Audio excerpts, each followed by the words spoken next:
Hello everybody, আসসালামু আলাইকুম। এই দেখেন, আজকে আমি পটলের চিকেন চপ বানাবো। দেখেন আমি পটলের ভিতর থেকে কীভাবে এগুলো বের করতেছি। এই যে এভাবে করে সবগুলো বের করে নেব।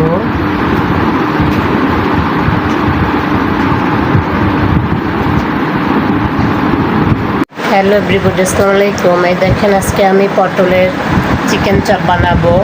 এইভাবে করে পটলের ভিতরগুলো বের করে নেব। এই যে এই দেখেন, এভাবে করে এই যে ভিতরেরগুলো সব বের করেছি। এভাবে এই সবগুলোই বের করে রেখেছি, এটাও এখন বের করবো। হ্যালো গাইস, এই দেখেন ভিতর থেকে পটলগুলো এগুলো সব বের করে ফেলছি। এই যে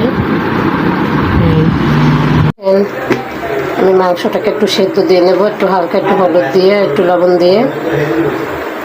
এই যে চিকেনের চপ বানাবো, এই জন্য পটলের চপ।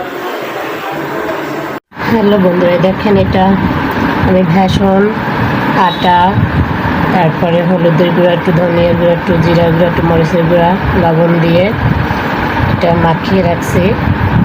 এখন আমি মাংসটা সেদ্ধ দিয়েছি, পুরটা তৈরি করে তারপরে দেখাবো আমি আপনাদের, ঠিক আছে?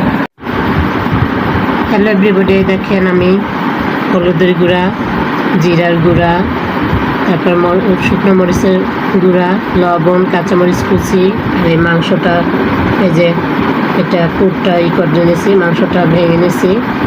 এই আদা বাটা, এই পেঁয়াজ কুচি, লবণ, একটু রসুন বাটা, আর এই হলো গরম মশলার গুঁড়া।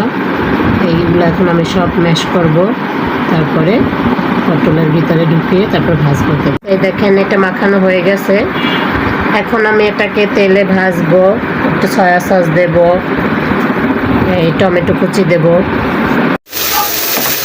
হ্যালো গাইস, এই যে টমেটো কুচি দিয়ে দিচ্ছি, এখন দিয়ে দেবো একটু সয়া সস।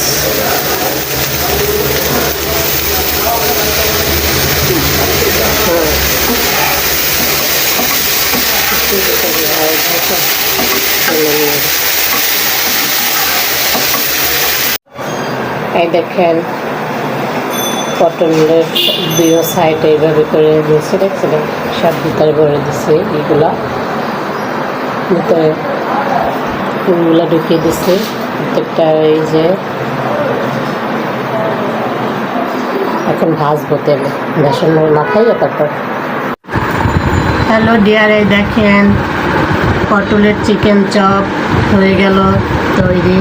এই যে অনেক মজা হয়েছে। প্রথমে একটা বানিয়ে টেস্ট করে দেখলাম।